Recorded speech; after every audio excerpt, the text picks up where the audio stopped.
So thanks everyone for joining us today, especially I think this is an exceptionally busy time and everyone's feeling a bit overwhelmed, so we appreciate your time.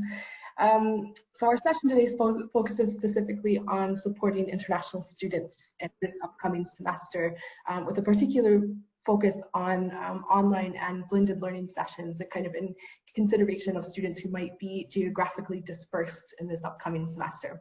My name is Jenna Mittelmeier. I'm lecturer in international education in MIE, and the work that we'll be talking about today stems from our seed working group called Pedagogies with International Students. So we have around 10 colleagues that are on the working group, and I saw briefly a few of them were in the audience today, so they might speak up as we go along.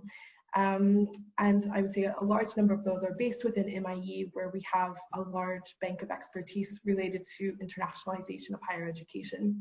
I'm also joined today with two co-presenters, so I'll just let them introduce themselves. Sherry, I can see you. Would you like to say hello? Yeah, sure, of course. Hi, everyone. Welcome to this session. Yeah, I am Sherry, Dr. Yishong Xu from Planning and Environment Management. So I hope I'm not alone here.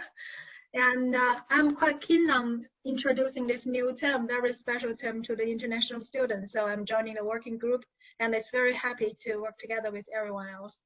Thank you. Great, thanks. And Heather as well. Yeah, hi everyone. For those of you who don't know, I'm Heather Cockayne and also part of MIE and obviously the working group as well. Great, thanks. So our format today is pretty straightforward.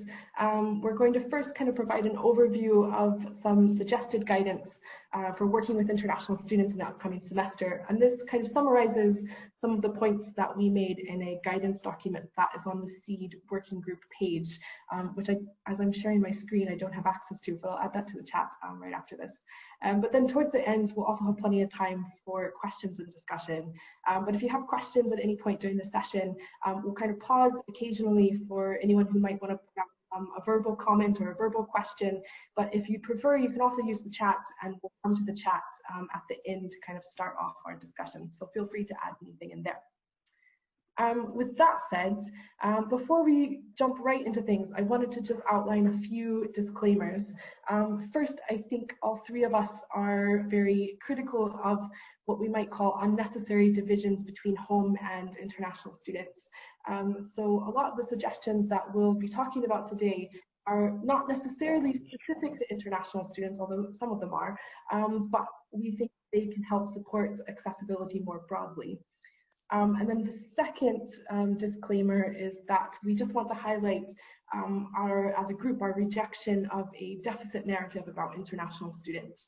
So I think that we quite often hear these assumptions about international students as lacking certain skills, or they're unable or unwilling to grasp certain pedagogic practices within British classrooms. But again, those are assumptions that as a group we're very critical of. So if you're interested in kind of reading more about that, there is a really great article in Studies in Higher Education by Hung, where it's described that international students' educational perspectives are different, not deficient. I really like that wording, and I tend to use it a lot. But that's the perspective that we're bringing into the session today, just kind of in recognition of students' varied cultures and their varied histories. And I think, second to that it's really easy in these discussions to talk about international students as a collective group, even though they represent dozens of different countries and cultures on our campus. So even though we might fall into that a little bit in our discussion, I just think it's worth noting that international students are not a collective group, and that we have to think about individual support needs, and that not all of the suggestions that we might outline work for all groups of students. Right, so now that the disclaimers are out of the way, what we're going to talk about first is some of the general logistics about teaching international students online, or teaching students that might be geographically dispersed. So I'll hand over to Sherry first. Yeah, thank you, Jenna. And as we are all aware that our students this year can be located in many different places around the world, so it's very important for us to be mindful of this, so that our communication with international students will be smooth. So here are some suggestions. We might need to state very clear in all communication that the time are listed in UK time.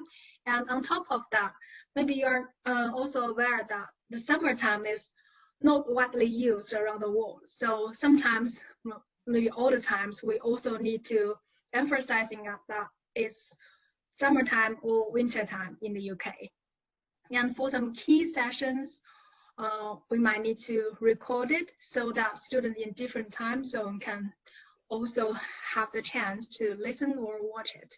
And also maybe we can offer repeat sessions as the workload allows for the events that cannot be held during the working hours for those students in other time zones.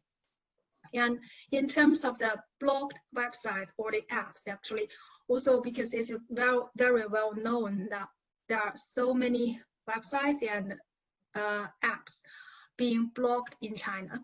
We won't be able to unblock them, apparently, I'm afraid. But I think we can do something differently to help the international students who are in China. For example, we can reveal the list on Wikipedia for the up-to-date status of the websites blocked in China and try to avoid signposting students to those blocked resources. And also maybe we can provide some guidance for using the university's VPN, both the students' program induction and in individual courses.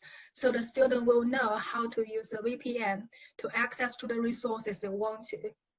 And also we can provide some online resources in alternative formats on Blackboard. For example, if the video is on YouTube, which will not be accessed in China, and also the university has the copyright of the video, we can make the video files available on our video portal so that every student will be able to watch it from Blackboard. Okay, that's the session. We'll hand over to Heather now. Sorry, David, getting your work out today.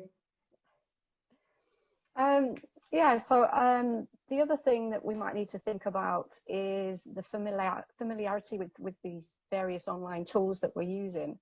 And I mean, I guess this goes for all students, but you know, we can't assume that people will automatically have seen Blackboard or used it before, have they used Zoom before, turn it in, etc.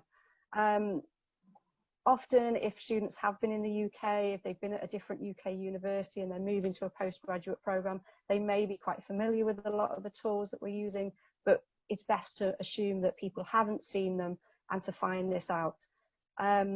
Some things that we can do to help with this, you know, you could create some basic like how-to guides. So perhaps using screenshots, you could insert various pictures, maybe annotate those pictures with arrows, little comments, or where you can find certain things. So if you're using Zoom, for example, just highlighting where the chat function is, how a student might raise their hand, those kind of things, just so that when they actually go to use it, there's a little bit of guidance. Putting things down is a step-by-step. You know, if you want to find something first, go to this link, then go to this folder, find the information in here, just to get people familiar and give them that little bit of confidence in using those kind of things. And it is possible that there may already be various guides available, and so you could find the online guides by the service providers and put those links in the various Blackboard spaces, or maybe even in an email to the students, just to give them that kind of a bit of a head start and say, look, if you don't know how to use this, here's a bit of guidance, and then you know, off you go.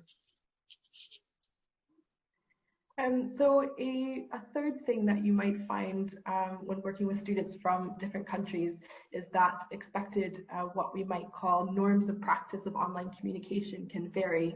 And part of this is due to sort of cultural histories or cultural expectations of communication, but they might also be influenced by regional variations in online communication tool usage, or students' prior histories when you know, having online communication. So I've seen at the moment quite a wide range of debates about kind of codes of conduct for synchronous online learning spaces, such as whether we should be requiring encouraging students to turn on their camera, or whether we are open to allowing the chat function to be used in the middle of lectures. And I think just kind of broadly that it's important to think about these issues from a lens of equity and diversity here, as there's a number of cultural reasons why individuals might not feel comfortable with sharing their face or their image online.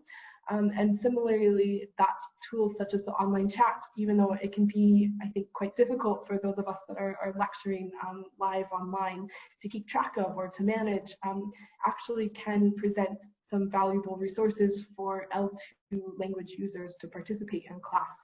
So I think just kind of in reflection of this diversity and students' diverse backgrounds, our suggestion is to actually work with students to develop a set of what we might call class rules for attendance and participation during online sessions. So this is something that could be discussed and negotiated with students at the beginning of the semester. And this way, there's an opportunity to kind of explicitly discuss our assumptions about behaviors in online communication spaces, and to develop kind of a common ground or accountability for how we'd like to conduct the online classroom space. So I think these suggestions form kind of a basic foundation for the logistics considerations of online learning when students are kind of geographically dispersed. But I think we'll pause there just to see if there's any immediate thoughts or questions that anyone would like to raise verbally before we go on to the next section.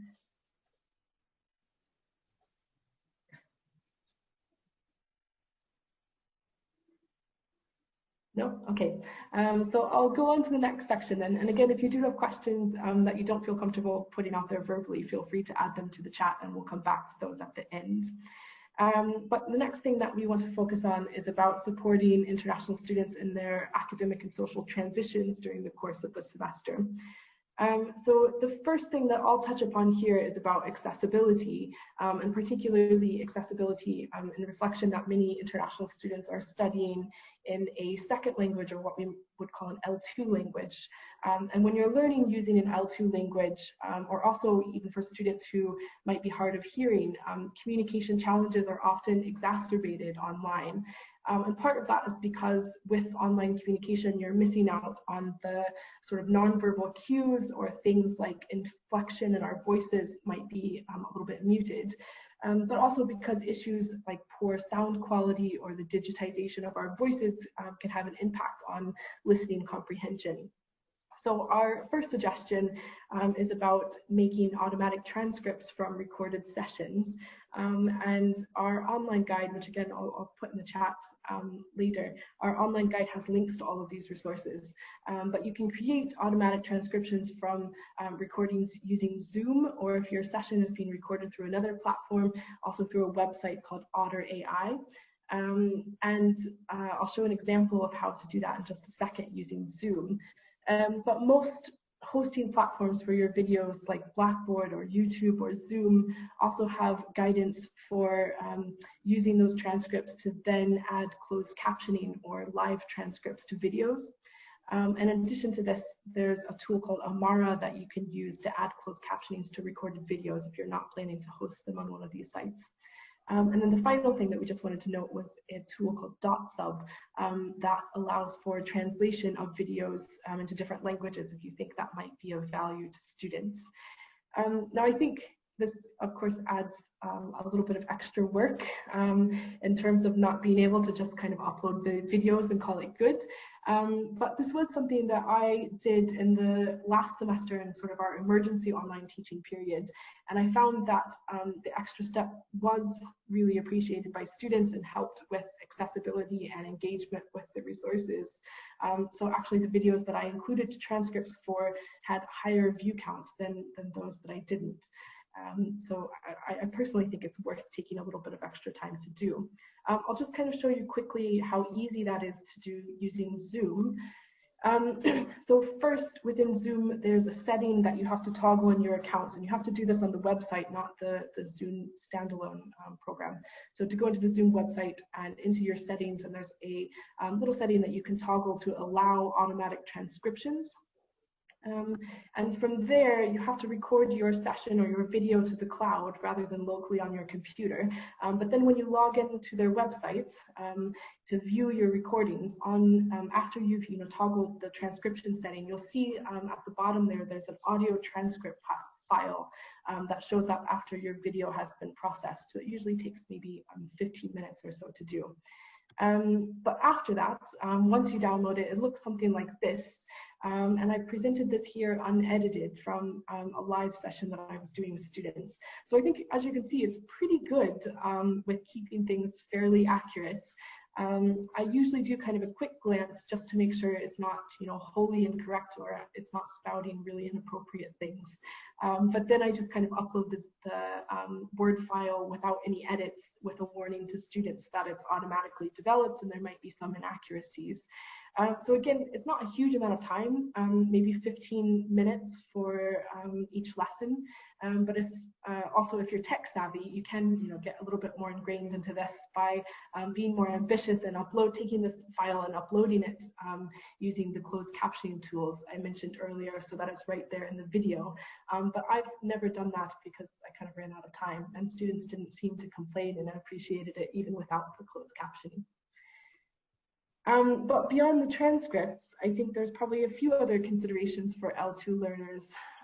So first is by developing opportunities for asynchronous or text-based contributions, such as allowing the use of the chat to ask questions, as this can feel more comfortable and inclusive, and allowing students a chance to think about and edit their questions or their contributions. And I think similarly, you might find that students from some cultures feel a little bit reluctant to ask questions or wish to save face in interactions with lecturers. So this anonymous participation through different methods can support their involvement. So such as allowing anonymous posts in a Blackboard forum to ask questions, or using online tools like Menti for anonymous quizzes during class.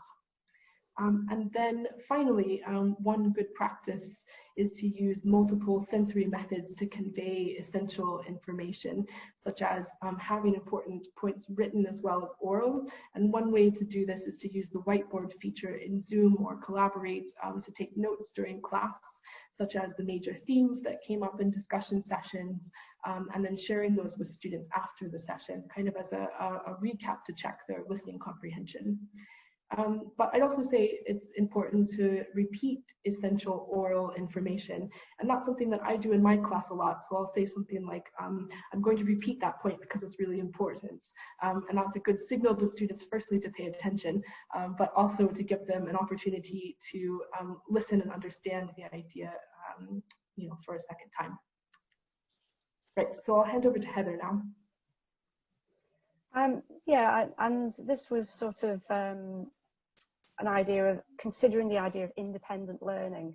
Now, obviously, this is something that we encourage the students to do, we expect the students to do, but this idea of what independent learning is and what the students should actually be doing for this can be quite different depending on their previous backgrounds, their learning experiences, their views of learning, in fact. So thinking about this concept and developing the students' independent learning skills, you might need to initially start to discuss the idea of independent learning and what you are expecting from that, what you expect the students to do.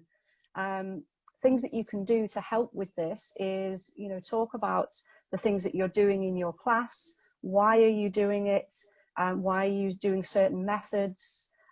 What is your role? What is their role? What is everyone expected to be doing within the environment? What is it that you're hoping that the students will do by themselves? And how long do you think that might take them?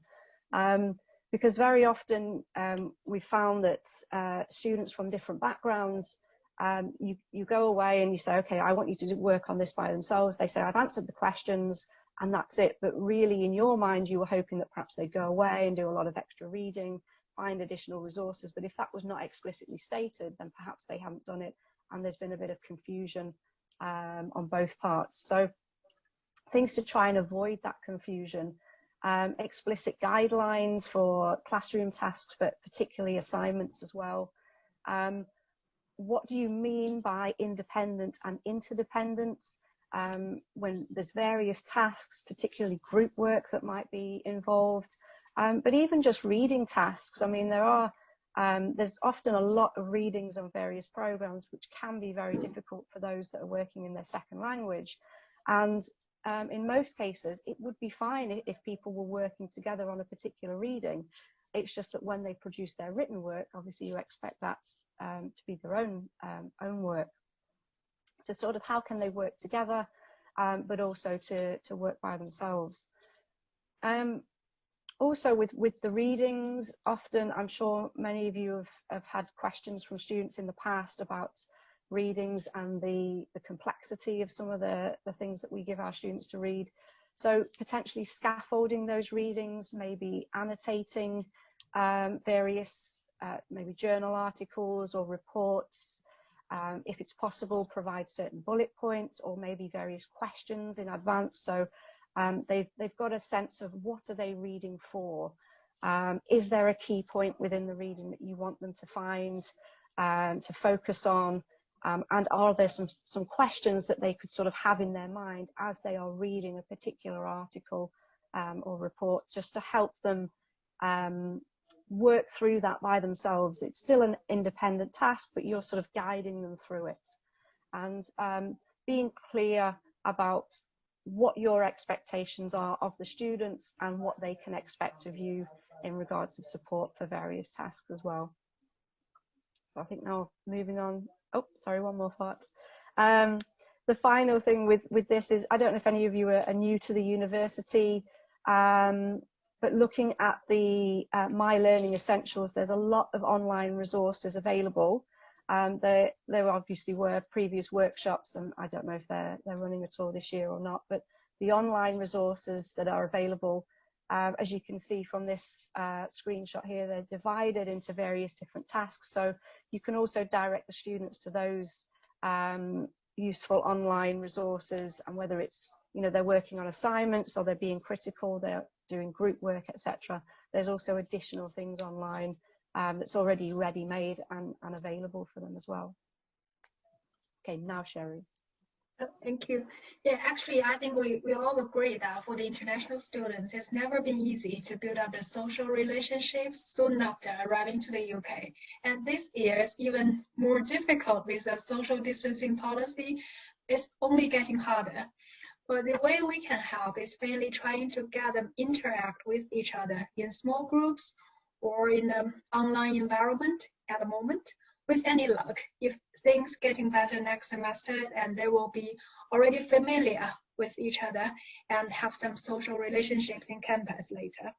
So here is something that we can help to do. For example, we can work with the e-learning team to develop some online activities, online socialization activities, to push them to send or receive messages from each other. So they will be familiar with each other, and these are kind of activities will help to bridge between the cultural, social, and learning environments among them. So that will be really helpful. And the model developed by Felix Salmon will be very helpful for this kind of activities creativity. And the second help we can do is to divide students in larger classes into study groups for supporting one another throughout the course outside of formal learning time. Because in the larger classes, we might have maybe 40, 50 students or even bigger in normal years. Well, the students can't talk to each other in that 50 students together. So if they are divided into five students, a group, so they can talk to each other, maybe some little small talk, casual talk about the country, about the university, about their lives. So they can enhance their learning and even getting better to use to this environment. And so later on, they will be able to collaborate with the group meetings. And to push to that activity, actually, we can include the group work project in our assessment. So the students will be kind of forced to work in group, to collaborate with each other and to be familiar with each other. But in the group work, we can commonly find that the students from the same background will gather together. So maybe this term, this year, we can purposely divide them into a culturally mixed group, try to ask them to contribute in different ways so that they can mix their cultural and social background. And also, we can develop some kind of virtual online buddy scheme, between the UK and the international students. We already have some student-led communities within department and the school, but also this year we are moving them all online and try to encourage the students to join the scheme to get familiar to each other, so they will have the social relationships as they want to. Thank you. So back to me now. No, sorry, back to Heather. Yes. So the other part that we might want to think about is their familiarity with the UK and the university itself. Now, as we know, some students may actually come to Manchester, some might not, although they might come in semester 2, we just don't know at the moment. But we don't know whether they're actually going to be at the university, have they studied here before, so those kind of things. So you might need to think about providing some information about the grading systems, the general formats, just how we do things. And obviously, even if they have been at a UK university before, maybe what we do at Manchester is different from that they've previously experienced.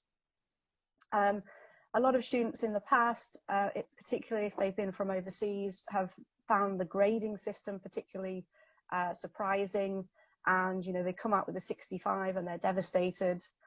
We're trying to explain, you know, actually 65 is really good, and they're like, you know, ready to, they think they're gonna have to drop out. So things like that, again, not assuming that they know what's happening, what the systems are, and just to try and provide that kind of guidance.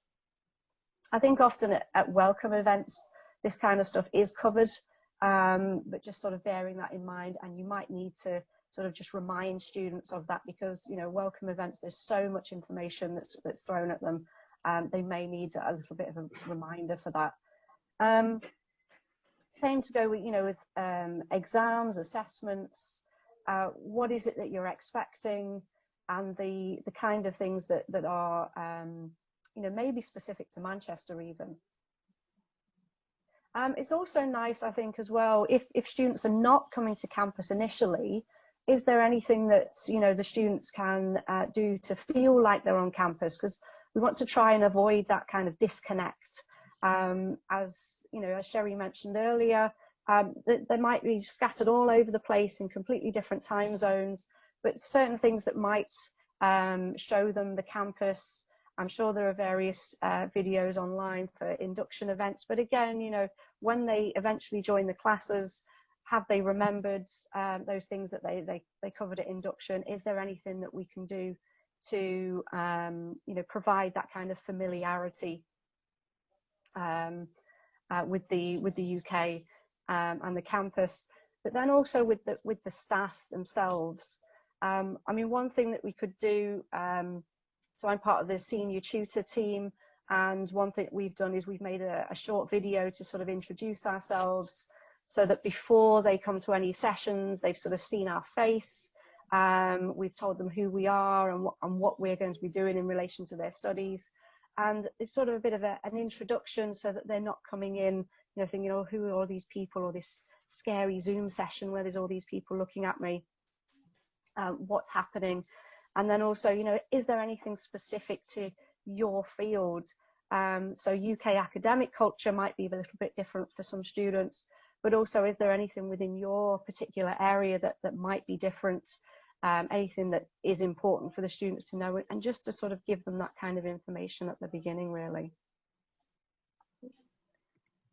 So I'll talk a bit about referencing, and I think in terms of referencing, there's often assumptions that are made about international students in terms of them lacking reference skills or being more prone to plagiarism, but I think that is just important to reflect that referencing norms are a sort of culturally rooted in assumptions about things like who owns knowledge and how is knowledge used and shared with others. So again, if we take that different, not deficient perspective, it's not that international students are not capable of referencing or are unaware about referencing, but just that the approach that they might be taking to this concept comes from a different cultural lens.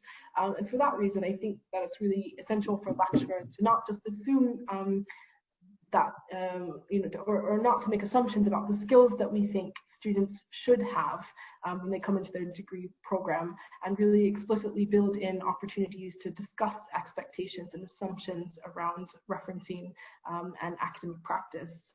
So this might mean, for example, embedding resources like My Learning Essentials into the classroom structure, or allowing opportunities within the course unit to practice referencing. Also, I think, as Heather noted before, Turnitin is often a new and unfamiliar tool, not just for international students, but for many home students as well. And so showing explicit examples of the similarity reports, for example, and talking through how these are used and what lecturers are looking for can help ease some anxieties or maybe illuminate issues of malpractice. And then another suggestion is showing clear examples in class about how to paraphrase ideas in your writing. For example, taking some examples from the reading during discussion sessions and talking through, how would we paraphrase this idea or these sentences, as this can help show sort of a more purposeful engagement with developing skills in a way that's specific to the course unit or specific to the assignment. I'll hand back over to Sherry now. Yeah, thank you. So actually, in terms of the employability, it's not only specifically for the international students, but also for the home student. And I'm sure that for each course, it's already being embedded. But this year, because everything is online, so we might need to do a little bit to do something differently. For example, there are great advice provided by the report from the Universities UK International. They mainly focus on developing the international students' employability, so we can learn from this report and think how we can embed some new things in our course and in our maybe program even. And also we can coordinate with our career services. We can see the changes from the career services. Actually, I just had a meeting with career service specialists online this morning. They have a lot of new online workshop pre-recorded and put it on YouTube, and also they will make it available to all the students from other channels as well. And they can also have appointment with the students, no matter it's a home student or international student, to adjust their CV and etc. to prepare them to find a job and prepare for the video interview even. And also we can make use of the international alumni network as well for the current and graduating international students. We can share this network with our students and see if they can share some experiences. We can also invite students to openly share their skills and opportunities they find valuable in their whole journey of hunting the job and doing the interview, etc. I do find some very useful information from the Chinese job market to share their interview experience from each big major companies even. So I'm sure that there will be more and more experience sharing among the students. And also we can bring together the international alumni and the current international students to share their academic and employment experiences. For example, the alumni can share what they learned from the campus, what they learned from University of Manchester, and how they use this period of life, this experience, to their own career development and job hunting. That will be very useful for international students, especially the current ones, because they sometimes feel confused about their future career. And with some past students or alumni sharing their experiences, they can have a clearer direction in their learning and in their study experience. Thank you. So the final thing that we want to talk about is issues of inclusivity within the classroom and within the curriculum. But were there any immediate questions or comments that anyone wanted to make about academic and social transitions? No? Quiet group. Okay, then I will, I think, Heather, is this you? Yes. Excuse me. Okay, so I guess this links with a lot of things that we've been talking about throughout the session. You know, and that idea that Jenna mentioned, the difference and not deficient narrative as well, in terms of, you know, we need to consider what their background, what students' backgrounds are, their educational experiences, and their expectations as well. They're going to come with a whole range of expectations, and we need to ensure that we're sort of managing those, and of course their previous educational experiences and backgrounds, and how do they sort of match up with what is going to happen at Manchester. So trying to initially establish those kind of things, and maybe even setting out some clear rules at the beginning, what's happening, but also why is it happening as well. You know, we've mentioned this before. What are you doing in the classroom? Why are you doing it? So that students can understand the purpose. Because often they might sort of say, well, I don't see the point in this. Why are you asking me to do this certain task? And maybe, you know, in your mind, there's an absolutely really valid reason, and it's a great learning opportunity from your point of view. But maybe the students, you know, thinking about learning in a different way, they don't quite see that. So trying to be clear about those kind of things and why you're doing it can be really helpful. I think Jenna's sort of already mentioned this before about multiple representations of information. This can be really helpful for international students, but also, you know, wider accessibility issues. Having things that, you know, are visually available, verbally, textually, allows students to access them in different ways which might be easier for them, ways which they might prefer, or just a way of sort of reinforcing different things as well. Providing outlines of the lectures, the discussions. Again, this has sort of been touched upon, you know, sort of having some notes to review what's happened, to provide that kind of review, so that students can go back and they think, okay, you know, I did that session, or I attended that class, but what was it, what happened? And they can go back and review certain things to then, you know, try and consolidate things a little bit more. Also, that sort of idea of normalizing multiple methods, using various different ways of participation in the classroom, engagement in the classroom. And, you know, obviously a lot of things are going to be online now, but there are still different things, such as, you know, we've mentioned using Mentimeter, maybe using the chat. Perhaps you want an online shared document that a group could contribute to, but sort of having different ways, and, you know, ensuring that the students are aware that there will be different ways. And then obviously if you're using a new tool, providing that guidance of how to use it, but bringing in a variety of different things for people to sort of engage with. It might be that you need to put more structure to activities, particularly if there are any like asynchronous activities that are provided on Blackboard. Clear instructions of what you're expecting the students to do, by when.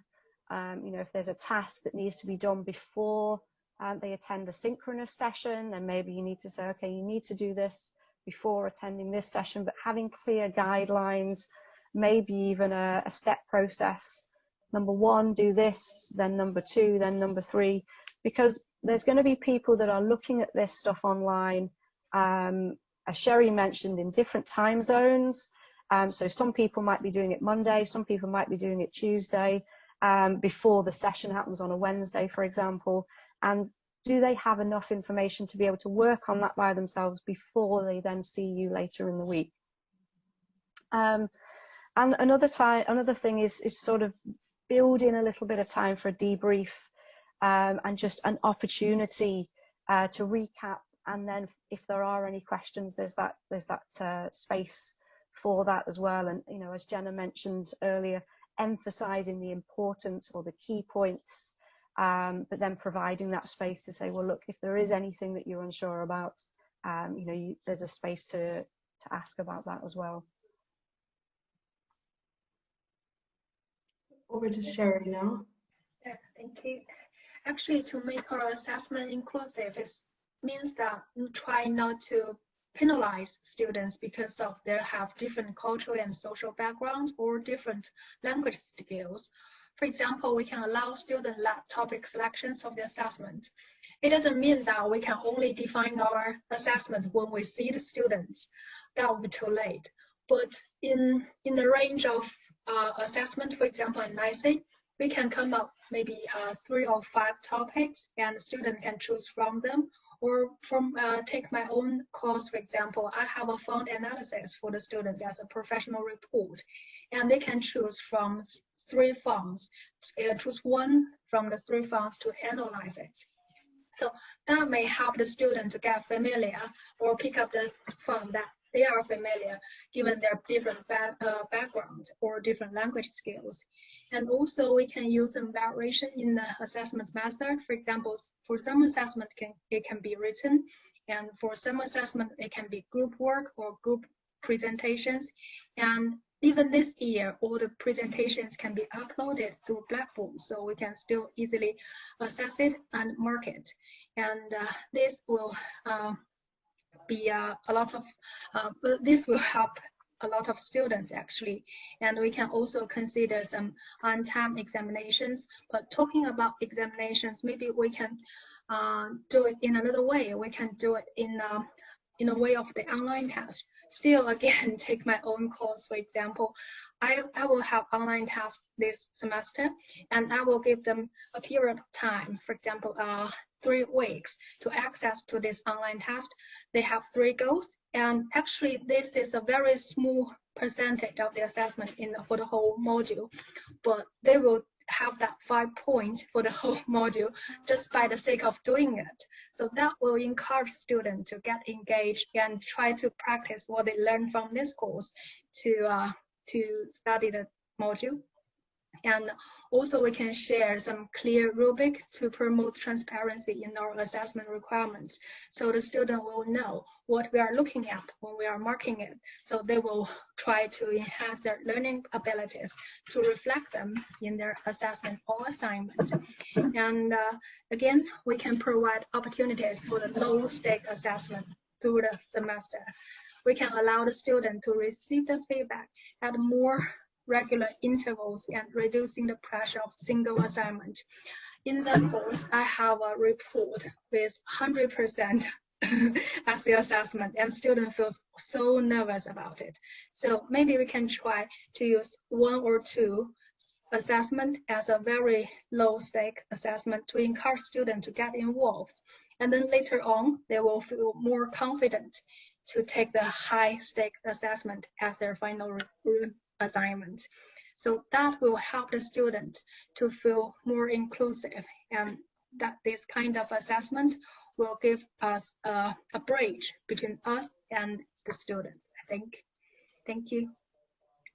So then the final thing that we wanted to raise was about inclusive curricula and opportunities for knowledge sharing between students.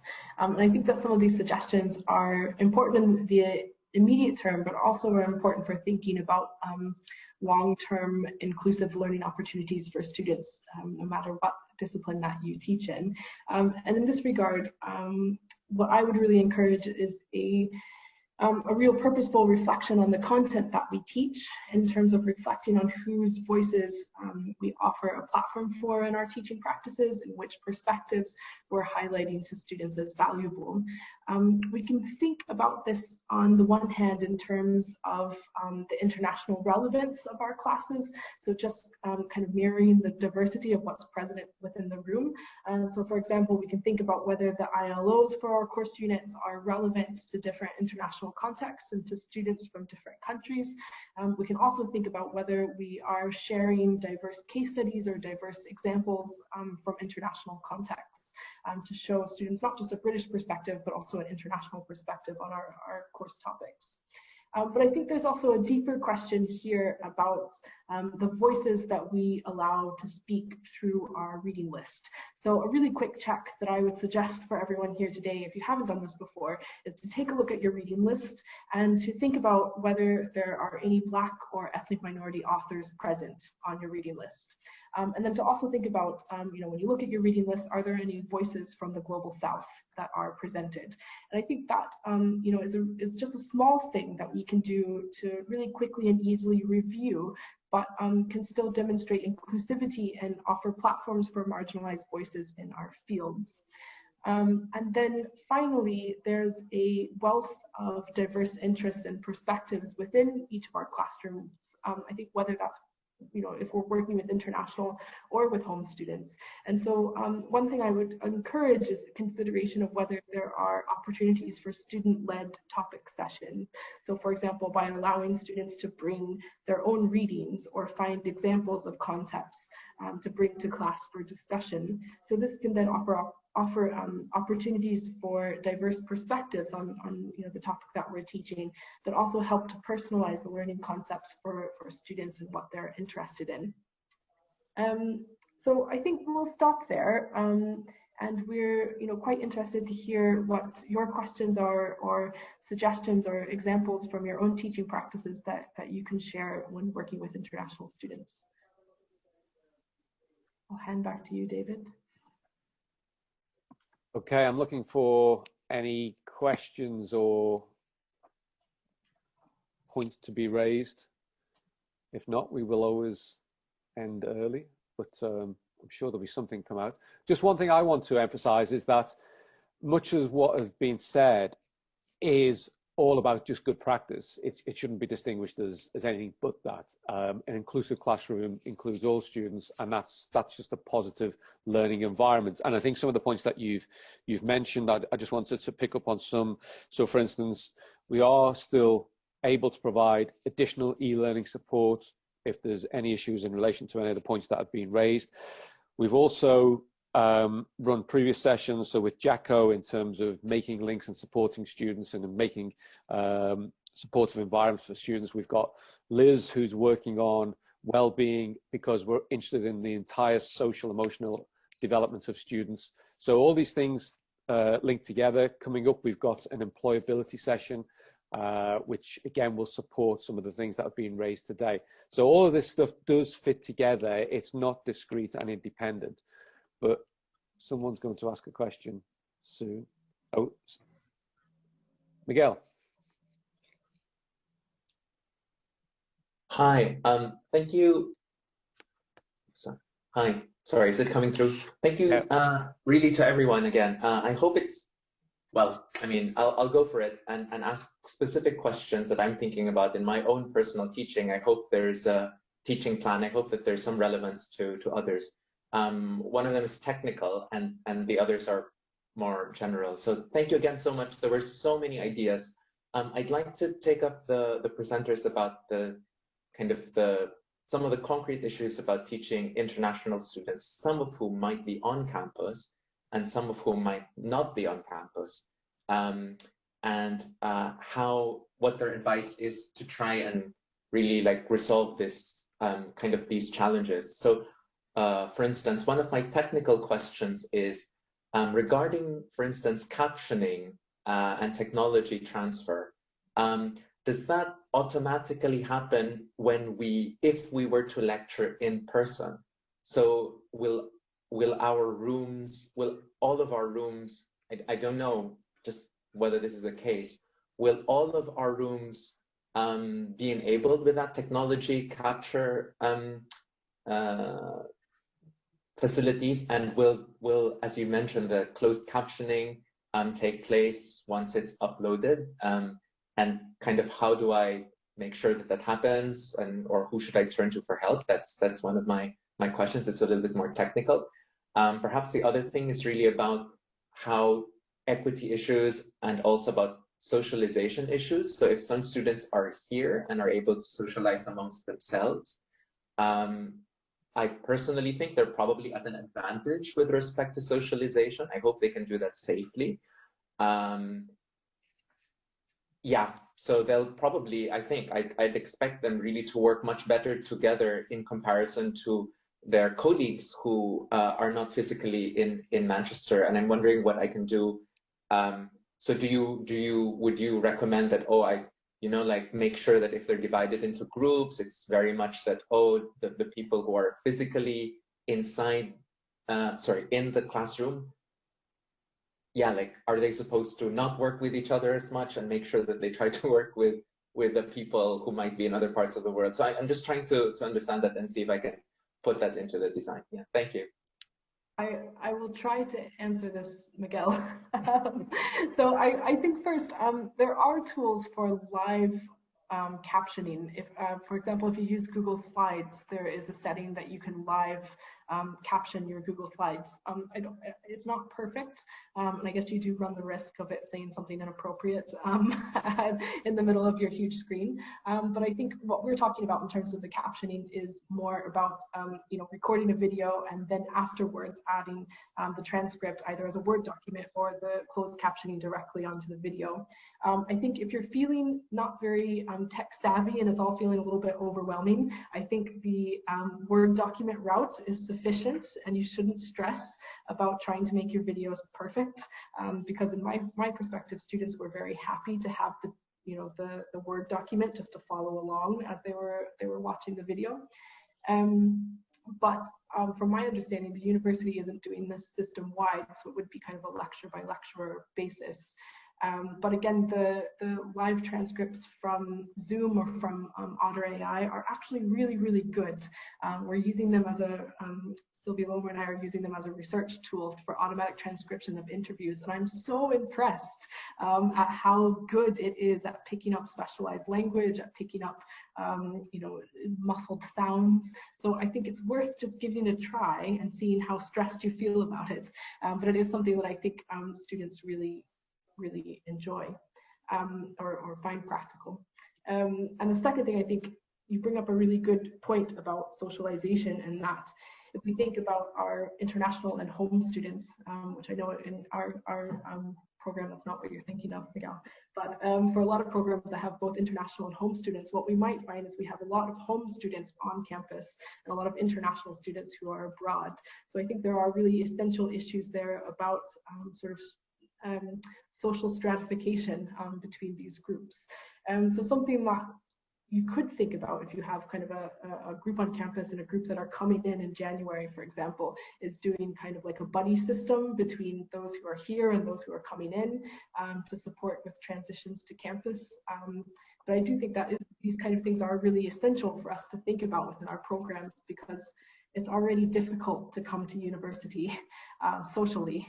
And these extra issues and social distancing are adding more complexity and more, I guess, awkwardness to the situation. So I think that is something we have to be purposeful, even though it might not feel within our remit, but it is essential for student experiences.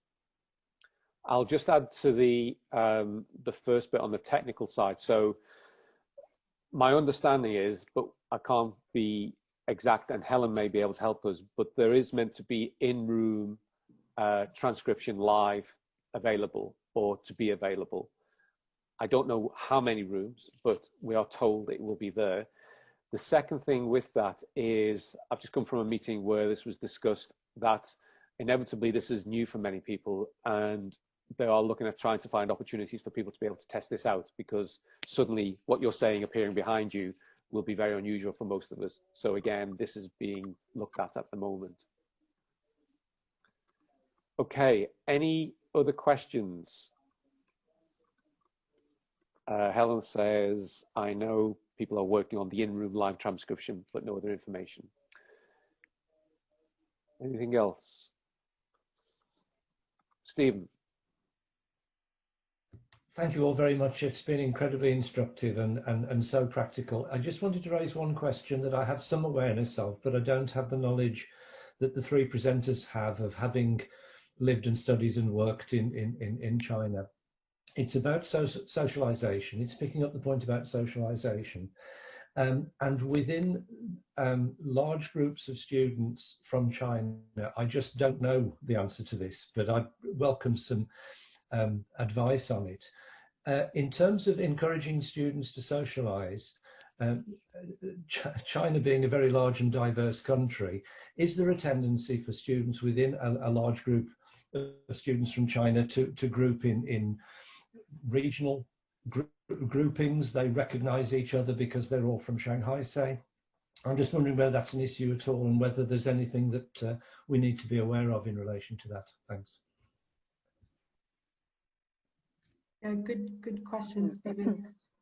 I think probably Sherry is probably a lot more culturally in tune to this than I am. Sherry, do you have any comments on that? Yeah, actually, I can only share my own experience. Of course, you will feel more familiar and comfortable to communicate with somebody also come from your same region, like the north or south or middle. But I think in this generation we are teaching, they don't really care where you are from. As long as you're from China or Asia, they will feel very close to you already. So I don't think we need to mind that too much. And actually, from my own communication to my international students, they all come together, the Indian students, the Cambodian students, and students from Thailand, and they all hang out with a Chinese student together. So they get a really good group, actually. So we don't really mind that too much, but we might need to encourage them actually to get into the home students group as well, so they can know UK better. Thank you. Thank you. Okay, I'm going to wrap this up because we're nearly at time, and I'm sure further questions can be emailed to our presenters today. But can I just thank Jenna, Heather and Sherry for their work, and Lorna for facilitating this. This is really important that we discuss these matters, and hopefully we may be able to set something up further along the line just to deal with ongoing queries and so on. We've got another seminar next week and on GIS, and then a following week on employability. So thanks everyone, and thanks again to our presenters.